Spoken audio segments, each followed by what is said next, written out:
Hi, it's Gitanjali here from High Definition You, and hot on the heels of my video around the curse of busyness, I am on a mission to stop you from multitasking. Now, you're probably sitting there like I did for many years, feeling really just a little bit smug that you can multitask. You know, maybe it's a gender thing and you think, well, they can't, but I can. Well, I am here today to make the case in your brain to stop multitasking. So actually the science of it is very simple. You cannot multitask.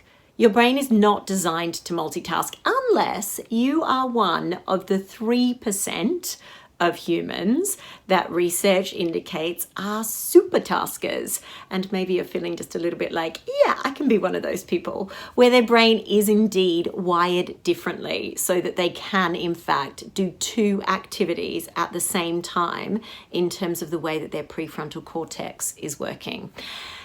Yours, on the other hand, my friends, just like mine, is not designed for multitasking. So what it really means when we're doing that is this. If you imagine a torch and your brain is focused on one particular activity and you've switched on, you remember those torches where you switch on the little battery like that and it shines a light on that particular thing that you're focusing on. So let's say it's an email. Now, you don't then just switch it over there. You have to switch that torch off, turn it that way and switch it back on, and it'll shine a light on, let's say, that conference call that you're listening into. Then you're back to your email, switch it off, turn it that way, switch it back on, and then guess what? Someone DMs you on Insta and you switch off, turn it that way, switch it back on.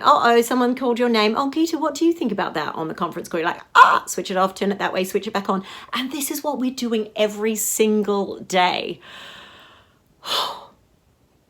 So if you are going home and you are feeling tired, if you are feeling fatigued, if you are feeling that kind of mild, like, every day is just a bit draining, then one of the things I want you to do is to contemplate stopping this very destructive, somewhat honorable in a way, activity of multitasking.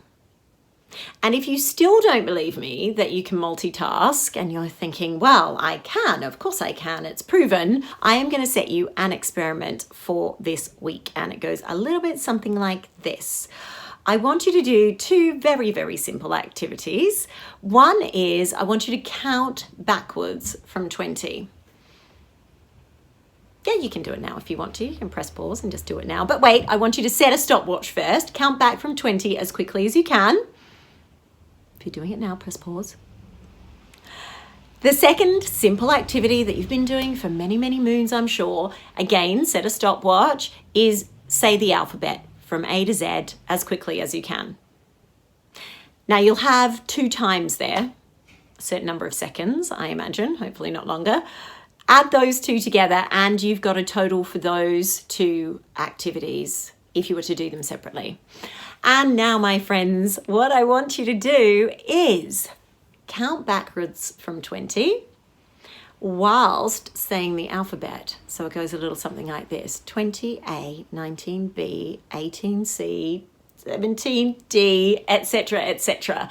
Now, I ran this experiment in a workshop I was doing recently around resilience, and it was very interesting because one of the participants had a Fitbit on and her heart rate increased so significantly in the experiment when she had to do both tasks at the same time that it was just immediately clear to her that that kind of level of stress and agitation when she's multitasking back out in the real world, not in a workshop with me, was definitive. So what can you do about it then, if you've proven to yourself that it doesn't work, is start to compartmentalize. And we'll talk about that in another video. But what I want you to do first is just agree and understand that you can't multitask.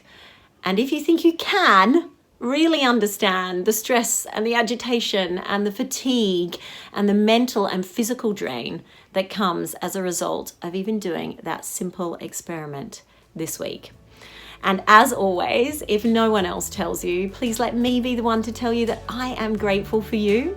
Thank you for letting me be a part of your day, and thank you for being a part of my world.